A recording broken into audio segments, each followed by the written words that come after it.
I think the struggle points, right? Some of the reasons why we fail to close an inbound job and why we fail to, because there's so many factors, but the most common ones we see is, I think in general, as an industry, we tend to be fairly transactional and very technical in our orientation. So there's a really strong pull that I think most of us feel like, whoo, we got a live one.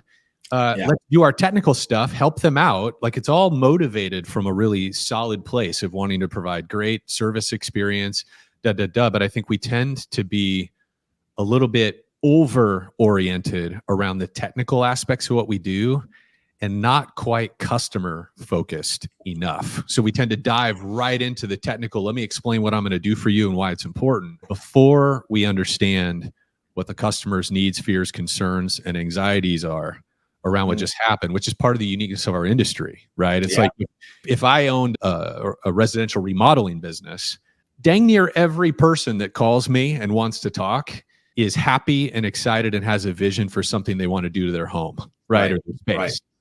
They're motivated, they've been saving, they're capitalized for that project. Whereas, of course, all of our restoration clients, including commercial ones, which we often forget, are in some state of emotional distress. Yes. A little bit or a lot. Right.